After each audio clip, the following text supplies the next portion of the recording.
কেতিয়াবা জীৱনত এনে এটা সময় আহে যেতিয়া একেলগে বহু দায়িত্ব আমাৰ সন্মুখত থিয় হয়। এফালে আপোন মানুহৰ চিন্তা, আনফালে নিজৰ সপোন আৰু দায়িত্ব।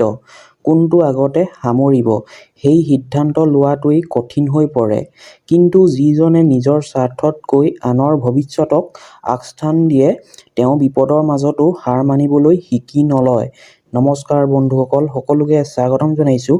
আজি আপোনালোকৰ বাবে লৈ আহিছোঁ বকুল ধাৰাবাহিকৰ আগন্তুক খণ্ডৰ প্ৰমো ৰিভিউ।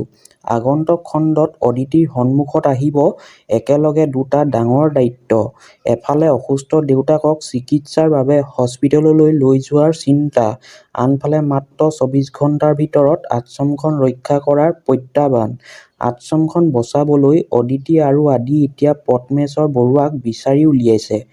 কিন্তু তেওঁলোকৰ হাতত ফটোও নাই, সম্পূৰ্ণ ঠিকনাও নাই। সময়ও শেষ হৈ আহিছে। তাৰ বিপৰীতে অনাবিল চৌধুৰীয়ে ইতিমধ্যে আশ্ৰম ভঙাৰ বাবে সকলো প্ৰস্তুতি আৰম্ভ কৰি দিছে। তেন্তে অদিতিয়ে সময়ৰ আগতেই পদ্মেশ্বৰ বৰুৱাক বিচাৰি পাবনে, নে অনাবিলে আশ্ৰমখন ভাঙি পেলাবলৈ সক্ষম হ'ব? আহক জানো আগন্তুক খণ্ডত কি হ'ব পাৰে।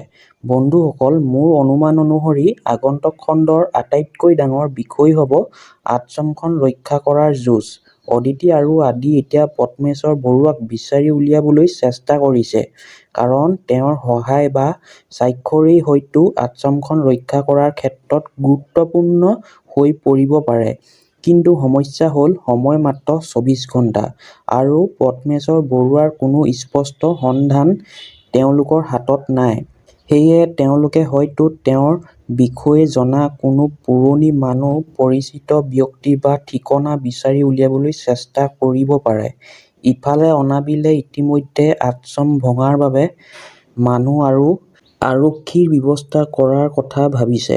গতিকে অদিতি আৰু আদিয়ে সময়মতে প্ৰমাণ বা প্ৰয়োজনীয় মানুহজনক বিচাৰি নাপালে আশ্ৰমখন সঁচাকৈ বিপদত পৰিব পাৰে। আনহাতে দেউতাকে অদিতিৰ হাতেৰে চিকিৎসা ল'বলৈ এতিয়াও অস্বীকাৰ কৰি আছে। অদিতিয়ে যিমানেই দেউতাকৰ ভালৰ বাবে চেষ্টা কৰিছে, দেউতাকৰ অহংকাৰ আৰু অভিমান সিমানেই বাধা হৈ থিয় দিছে।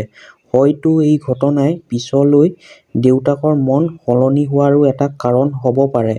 আৰু এটা গুৰুত্বপূৰ্ণ দিশ হ'ল অনাবিলে অদিতিৰ বিৰুদ্ধে প্ৰতিশোধ লোৱাৰ কথা স্পষ্টকৈ কৈছে। সেয়ে আশ্ৰম ভঙাৰ সময়ত হয়তো অদিতি আৰু আদিক বিপদত পেলাবলৈ কোনো নতুন ষড়যন্ত্ৰ কৰিব পাৰে। সৰ্বশেষত মোৰ মতে আগন্তুক খণ্ডৰ আটাইতকৈ ডাঙৰ টুইষ্ট হ'ব পাৰে পদ্মেশ্বৰ বৰুৱাৰ সন্ধান।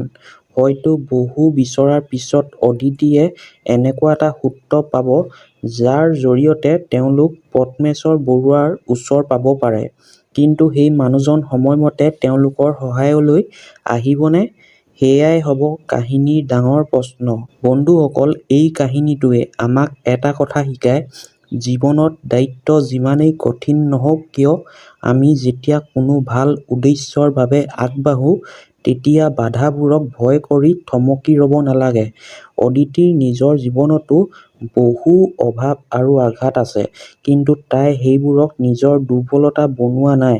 বৰঞ্চ যিখন আশ্ৰমে তাইক আশ্ৰয় দিলে, সেইখনেই এতিয়া তাইৰ বাবে নিজৰ পৃথিৱী। সেইবাবেই নিজৰ সুখ-দুখৰ কথা পাহৰি তাই আশ্ৰমখন আৰু তাৰ ল'ৰা-ছোৱালীৰ ভৱিষ্যত বচাবলৈ যুঁজিছে। এতিয়া চাবলৈ ৰৈ গ'ল অদিতি আৰু আদিয়ে পদ্মেশ্বৰ বৰুৱাক বিচাৰি পাবনে? ২৪ ঘণ্টাৰ ভিতৰত আশ্ৰমখন ৰক্ষা কৰিব পাৰিবনে? অনাবিলৰ ষড়যন্ত্ৰ সফল হ'বনে? আৰু দেউতাকে অদিতিৰ চিকিৎসা গ্ৰহণ কৰিবনে? আপোনালোকৰ মতে আগন্তুক খণ্ডত প্ৰথমে কি হ'ব পাৰে? কমেণ্ট কৰি নিশ্চয় জনাব।